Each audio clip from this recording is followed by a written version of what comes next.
Learn English through story. The Lost Boy at the Station. The train station was loud, crowded, and full of rushing footsteps when a small boy suddenly realized his mother was gone. His tiny hands trembled as he stood near platform 6, staring at hundreds of unfamiliar faces. People pushed past him with heavy bags and tired eyes.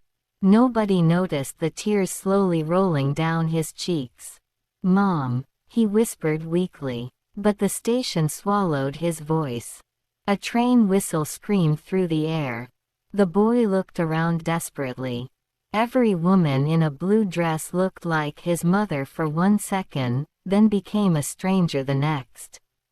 That was the moment 12-year-old Daniel understood what true fear felt like. Chapter 1: The Journey Begins. Earlier that morning, Daniel had been excited. It was the first time he and his mother were traveling alone from a small town to the big city of Chicago. His mother had promised him a wonderful weekend. "We'll visit the museum," she said with a smile. "And maybe eat the biggest pizza in the city." Daniel laughed happily. The station had seemed magical at first. Announcements echoed from every direction. Giant screens displayed train schedules.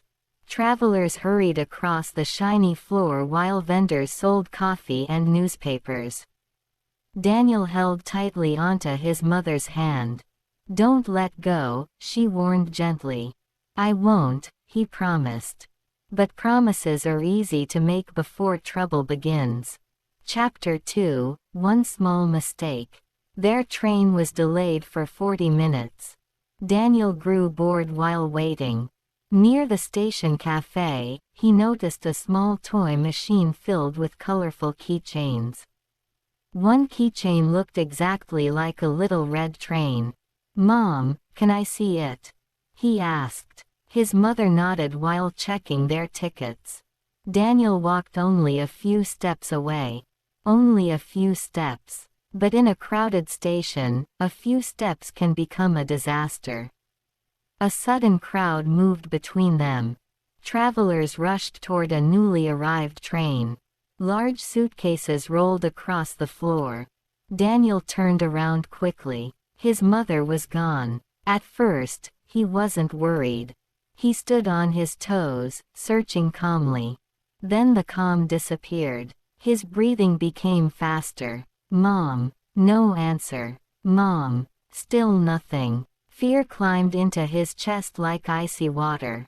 Chapter 3: The Stranger on the Bench.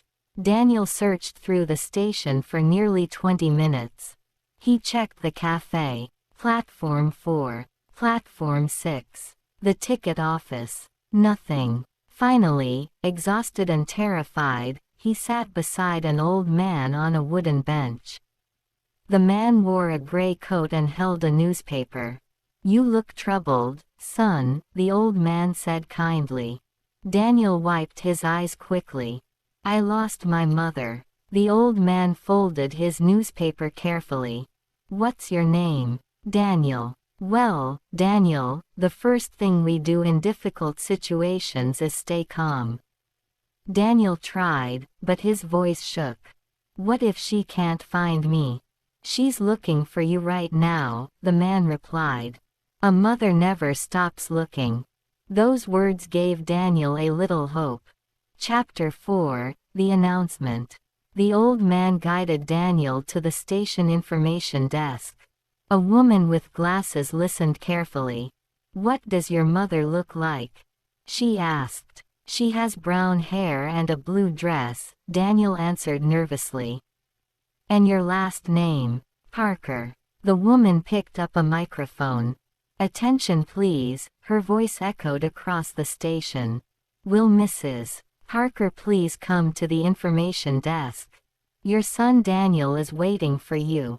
Daniel's heart pounded. Every second felt like an hour.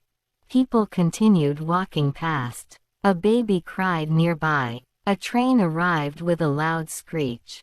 Still no mother. Daniel looked down at the floor. What if she already left? He whispered. The old man shook his head firmly. Good. Parents don't leave their children behind. Chapter 5, The Reunion. Then suddenly, Daniel. A familiar voice cut through the noise. Daniel turned instantly. His mother was running toward him through the crowd, tears streaming down her face. "Mom." He sprinted toward her. She dropped her bag and hugged him tightly. "I was so scared," she cried. "I thought I lost you forever," Daniel whispered. His mother held his face gently. "Never walk away without telling me again." "I won't," he promised softly. This time, the promise felt different. Stronger. Real. The old man smiled quietly from the bench nearby. Before Daniel could thank him, the man simply waved and disappeared into the crowd like a passing shadow. Chapter 6, A Lesson Daniel Never Forgot.